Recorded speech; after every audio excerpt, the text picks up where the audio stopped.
Bəli, əziz izləyicilər, bugün səyahətdən, turizmdən danışırıq və bayaq da elan elədiyimiz kimi biz mövzunu studiyada qonağımızla bir yerdə davam etdirəcəyik. Qonağımız turizm şirkəti rəhbəri Sürəyya Axundovadır. Sürəyya xanım, sabahınız xeyir olsun, xoş gəlmişsiniz. Xoş gəlmişsiniz, necəsiniz? Özünüzü necə hiss edirsiniz? Çox sağ olun dəvət üçün. Biz təşəkkür edirik gəldiyiniz üçün. Məmnunluq duyuram.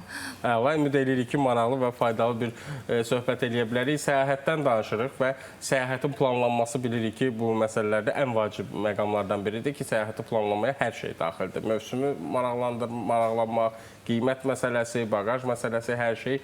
İndi sizdən daha ətraflı öyrənək. Səyahəti planlaşdırarkən nələrə diqqət eləməliyik? Səyahəti planlaşdırarkən ilk öncə istiqaməti bəlirli etməliyik. Daha sonra hansı tarixdə getməyimizi seçməliyik və ən əsası bu səyahət üçün nə qədər büdcə ayıracağımızı düşünməliyik. Əsas məsələ. Büdcə axırda satıladı, fikir versən. Büdcə axırda gəlir. Amma büdcə daha çox əvvəldə deyirlər ki, nəyə uyğun, büdcə nəyə uyğundursa. Birinci soruşuruq ki, hara getmək istəyirsiniz, hansı tarixdə getmək istəyirsiniz və bunun üçün nə qədər büdcə ayırmısınız.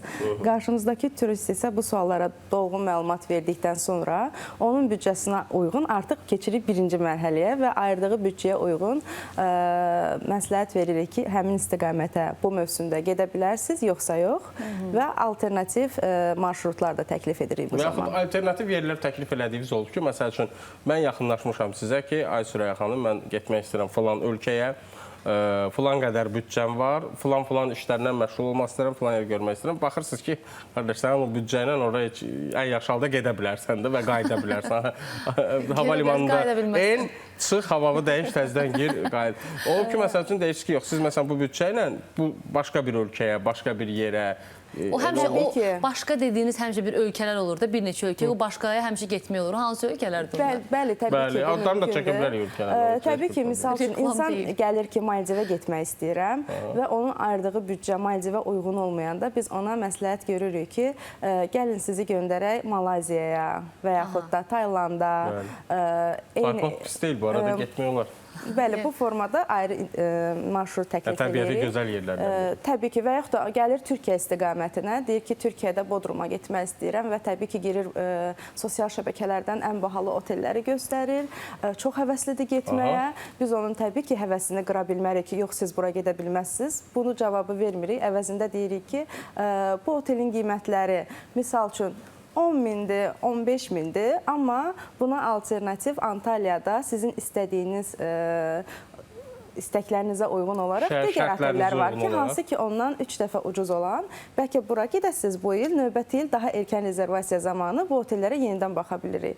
Bu formada... Pulunuz çatmır, necə mədəni şəkildə deyirlər, fikir verdin, özümə də xoş gəldi mənim. Ölkələr ümumiyyətlə yan-yana olan... Dəyişirik fikirlərdir. Yan-yana olan ölkələrdə həmişə bahalı və ucuz olan variantlar var. Hər büdcəyə uyğun təklif eləmək olur. Yaxşıdır da bir baxımdan. Məsəl üçün, əgər kimsə Maldivə getmək istəyirsə, siz demirsiniz ki, bəlkə Maldivə getməyəsən, gedəsən İngiltərəyə. Malayziyada hər ikisi mınandır. Maldivi niyə misal çəkdim? Onun büdcəsinə uyğun Maldivdə hostel kimi apartamentlər tapmaq olar, amma Maldiv deyəndə əslində o deyil də, resort kurortlardır.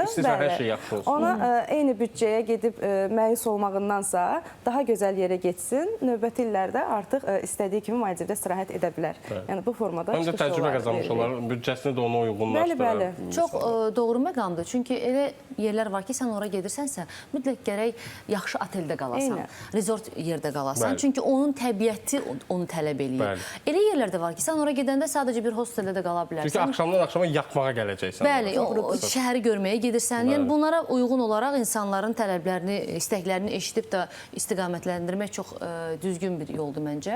Həm də mən istərdim soruşam sizdən insanların turist olmaq istəyənlərin ən çox buraxdığı səhvlər hansılardır? Daha çox onlar nədə səhv edirlər, yanlış edirlər? Bəzən elə turistlər var ki, artıq sosial şəbəkələrdə özün al, özün get kimi belə insanları yönləndirmə var. Hansı ki, artıq insanlar deyir ki, həmən özüm girib onlayn biletimi alıb gedərəm və gecə otururlar dostları ilə və yaxud da ailə üzvləri ilə çox xoşbəxtdirlər. Girirlər onlayn, özlərinə bilet alırlar. Bu hallarla dəfələrlə rastlaşmışıq. Bilet alırlar, amma baxmırlar ki, bu ölkəyə viza lazımdırmı? və yaxud da burada otellər necədir, təhlükəsizlik necədir. Bileti aldı, elə bilir ki, hazırdır. Səhərsi günü artıq əlaqə saxlayır ki, salam Süreyya xanım, filan yerə axşam bilet almışam. Mənə otellərə baxardıq da, ailəvi getməyə. Baxıram ki, misal üçün olmuşdu 3 il öncə Mərakeşə, hansı ki vizalı dövr idi və bu 2 gün sonraya uçuş alıb. Deyirəm, müəllim, siz gedə bilməzsiniz axı bura 2 gün sonra. Deyir, niyə? Deyirəm, çünki 2 gün ərzində biz vizanı çatdırmarıq. Yəni viza görüşü prosedurları var. Biz o etapı keçməliyik. Ora viza lazım idi. Deyirəm, əlbəttə. Yəni bu formada artıq onların elədiyi böyük bir səhvdir ki, yəni araşdırmadan bura necə gedilir, viza lazımdırmı və yaxud da təhlükəsizlik baxımından necədir? Belə səhvlərə yol verən turistlər olur. Yəni bu deməkdir ki, sosial mediada paylaşılan bir çox reklam xarakterli bu cür turistik belə də cəlbedici təkliflər bəzən insanları tora da sala bilər. Bəli, təəssüf ki. Bəli, mən də rastlaşmışam ki, baxıram çox yaxşı bir, münasib bir qiymət yazılıb. Girib baxıram, oxuyuram, amma uçuş biletləri bu qiymətə daxil deyil. Yəni o qədər elə hallarla rastlaşmışam. Bu artıq aldatmaqdır. İnsanları sadəcə aldatmaqdır. Həm çox vacib bir məsələyə toxundunuz ki, təhlükəsizlik məsələsi. Mən düşünürəm ki, burada bir mütləq şəkildə ən azından əvvəlcədən bu işi bilən elə turizm şirkətlərində işləyən insanlar və ya çox səyahət edən insanlardan mütləq şəkildə məsləhət almaq lazımdır. Yəni durduq yerə gedib Medellində narkokartellərin əlinə düşməyin də adı yoxdur da. Yəni istirahət eləməyə gedirik. Yaxşı bilirsən hamısını, hansı hardadır, yeri. Xoşuma gəldi, yaxşı. Və dediyiniz o hadisələri insanlar öz arasında danışırlar. Bir ölkədə olmuş hadisəni başqa bir ölkələrə də yönləndirirlər və olur ki, turist yaxınlaşır ki, ay ora getsəm adam oğurluğu var, nə bilim belə bir təhlükəlidir getmək. Baxırıq ki, bunun istədiyi ölkə ilə bunun əlaqəsi yoxdur da. Yəni bu ölkədə təhlükəli o qədər də bərbad deyil. Normal turist gedib gəzə bilər. Yerinə də dəyişir. Bəli. Ona görə həqiqətən insanlara məsləhət görürük ki, yəni bilmədikləri şeyi danışmasınlar. Danışmasa eyni zamanda maraqlansınlar. Xahiş eləyirik bir-birimizdən qulaqlarına elə kənar söhbətlər eləyib narahat eləməyin. Bəli, doğrudur. Yəni insan bildiyi, təcrübədən keçirdiyi məlumatları paylaşa daha yaxşıdır. Nəinki öz təxəyyülünü işə salır. Bəli, və nəticədə də digər getmək istəyənləri də əlbəttə, məsəl üçün bütün o demək deyil ki, bütün Afrika ölkələrin hamısı təhlükəlidir. Yəni var orada qorxuzurlar. Hə, o baxımdan biraz. Ona görə öyrənib, məsləhət eləyib, araşdırıb getmək ki, indiki dövrdə də bayağı da biz öz aramızda da Süreyya xanım Ayşənlə söhbət eləyəndə də dedik ki, çox rahatdır da. Yəni internet dövrüdür, resurs çoxdur, mütəxəssis çoxdur. Yəni 20 il, 15 il, 30 il, 40 il əvvəl səyahət eləyən insanlara baxanda indi səyahət eləyən insanların üstünlükləri daha çoxdur. Əllərində daha çox resurs var. Sizə elə gəlmirmi ki, indi söhbət məhz bugündən getmir. Ümumiyyətlə, indiki zamanda insanlar daha çox səyahət etməyə, üstünlük verməyə başlayırlar. Sanki onlar daha çox işlərini sabah edərəm, saxlayım, daha sonra edərəm deyil də, gedim gəzim, baxım, dünyanı kəşf edeyim deyənlərin sayı daha çoxdur. Həyatın dəyərini anlayanların sayı sanki daha çoxdur. Mən 13 ildir turizmdə çalışıram artıq. 13 illik, yəni şəxsi təcrübələriniz də bizə çox maraqlıdır. Danışın elə onlardan həm də. Bu müddətdə deməli biz pandemiya qədər olan bir dövr var idi. Pandemiyadan sonraki dövr var idi. Həqiqətən də pandemiyadan sonraki dövrlərdə insanlar daha çox gəzməyə üstünlük verdi. Sizin dediyiniz kimi, yəni gedim, görüm, öyrənim. Əvvəllər Azərbaycanlılar Avropaya gedəndə, yəni 4 ulduz, 5 ulduz otellərdə qalardılar. Amma indi artıq dostlarla yığışıb hosteldə də qalmaq üstünlüyü verirlər. Əsas odur ki, lokasiyası yaxşı olsun, daha çox gəzim, daha çox görüm, öyrənim düşüncəsi ilə artıq Avropaya gedən turistlər də var. Bundan başqa əvvəllər deyirdilər, biz yay tətilini indidən planlaşdıra bilmərik. Yox, bizim işimizə uyğun deyil. Firuzun dediyi kimi, o da planlaşdırılır. O da artıq insanlar yay tətili üçün indidən, yəni çox rezervasiyalar var ki, indidən edirik. Daha da münasib olur həm də. Həm münasib, həm otellərdə seçim imkanı, həm də hissə ödəmək kimi şanslardan istifadə edib yaya planlarını qururlar. Bu təkcə Türkiyəyə yox, Avropanın kurort zonalarında da olur, Asiyaya gedənlərdə də, yəni insanlar artıq planlı şəkildə, yəni ailə ilə getmək, dostlarla getmək planlarını qurmağa başlayıblar. Yəni bu çox irəliləyiş var da. Yəni mən son bu 5 ildə bunu öncəki 5 ildən müqayisə eləyəndə özüm də görürəm ki, insanlar getməyə maraqlıdır. Əvvəllər vizadan qorxurdular, viza almaq böyük bir problem kimi özlərinə gəlirdi. Amma indi artıq həm sosial şəbəkədə paylaşımlardan həvəslənirlər, həm də ki, səfirliklər həqiqətən də düzgün sənədlə müraciət etdikdə demək olar ki, imtinalar olmur. Doğrudur. Düzgün sənədlə düzgün müraciət etdikdə imtina almırlar və görürlər ki, nə böyük büdcə lazımdır viza almağa, nə də ki, qorxulu bir şeydir. Tamamilə haqlısınız. Elə büdcə məsələsinə toxunmuşkən, biləm ki, bir çox insanları bu məsələ maraqlandırır. Elə bundan da biraz danışaq ki, az büdcə ilə səyahət eləməyin sirləri. Hansı məsləhətləri görə bilərsiniz səyahət eləyənlərə? Xüsusilə yeni başlayıb və az büdcə ilə mümkün qədər səyahət eləmək istəyir. Əgər sırf səyahət edib, görüb, öyrənmək görmək istəyən insanlar, təbii ki, bu dəniz, qum, günəşi az büdcə ilə mümkün deyil. Bu zaman onlar ilk öncə, aylar öncə planlarını qurmalıdırlar. Dediyim kimi, yenə də istiqaməti seçməlidirlər. Həmin istiqamət üzrə aylar öncə bileti almalıdırlar. Yəni 2 gün öncə, uçuşdan 2 gün öncə bilet almaq düzgün deyil. Amma bəzən sizin sözünüzdə kəstirəm, üzrlü hesab edin. Bəzən bir neçə gün əvvəl alınan bilet də ucuz olur, ha? Bu mövsümə görə dəyişir. Misal üçün, indi fevral, daha doğrusu bir neçə gün öncə fevral ayıdır. Bu turizmdə ölü ay sayılır. Noyabr ölü ay sayılır və bu zamanlarda uçuşlar, insanlar səyahət etmədiyinə görə hava yolları başlayırlar endirimlər etməyə. Yəni siz bunu yay aylarında endirim görə bilməzsiniz, bayramlarda endirim görə bilməzsiniz. Qaldırım görürük daha çox. Yəni, hansı ki, səfər etməyən, mövsüm olmayan dövrlər var, o aylarda biletlərin qiyməti həmin istiqamətlərdə ucuz olur və aksiyalar daha çox olur. Və həm də biz, məsələn, loru dildə desək, fevral ayında Bodruma, Antalyaya alınan biletlə iyul ayında alınan bilet təbii ki, eyni olmayacaq. Bəli, əlbəttə. İyulda alırsınız, aydın məsələdir ki, iyul qiymətli olacaq, isti olacaq elə iyul ayı kimi. Və yaxud da Avropaya gedirlər ən çox yayda, amma Avropaya yazda və payızda getsəniz, həm gözəl hava, həm də bütçəli səyahət etmiş olarsınız. Doğrudur. Mən noyabrda, məsəl üçün, Avropaya getdim ötən il və gördüm ki... Təcrübəli səyyahsan da, sən bilirsən nə var. Mən doğrudan da gördüm ki, noyabrda Avropaya getmək necə gözəldir. Yəni, mən həmişə getmişəm, məsəl üçün, sentyabra qədər, amma noyabrda gedəndə həm turist daha azdır. İndi özüm də turistləri bəyənmirəm kimi çıxacaq, amma elə deyil. Həm turist sayı azdır, həm ümumiyyətlə belə insanların küçələrdə belə deyək, axını, gediş-gəlişi azdır, qiymətlər daha münasibdir, hava daha yaxşıdır. Yəni, bəzən biz daha çox fokuslanırıq yay tətilinə, amma həqiqətən də mənə elə gəlir ki, ilin istənilən vaxtı, əgər insanların, tamaşaçılarımızın əgər büdcəsi varsa, ilin istənilən vaxtı səyahət edə bilərlər.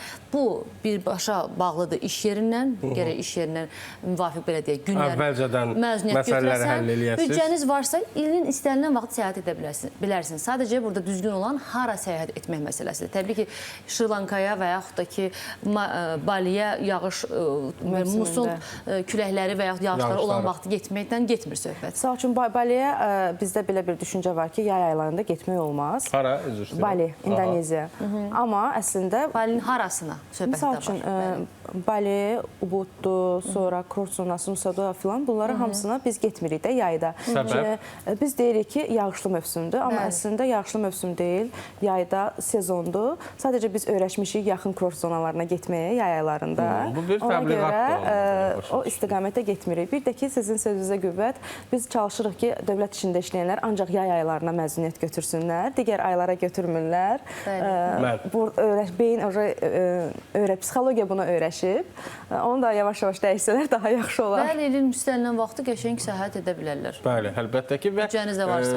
Büdcədən təbii ki, Ayşənin dediyi kimi çox şey asılı, amma bir də bilirik ki, artıq dövr elə bir dövrdür ki, hər şeydə yeni trendlər formalaşır, yeni trendlər yaranır. Səyahət mövzularında son illərdə ən çox yaranan trendlər nələrdir? Daha çox nələrə diqqət yetirilir səyyahlar, turistlər tərəfindən?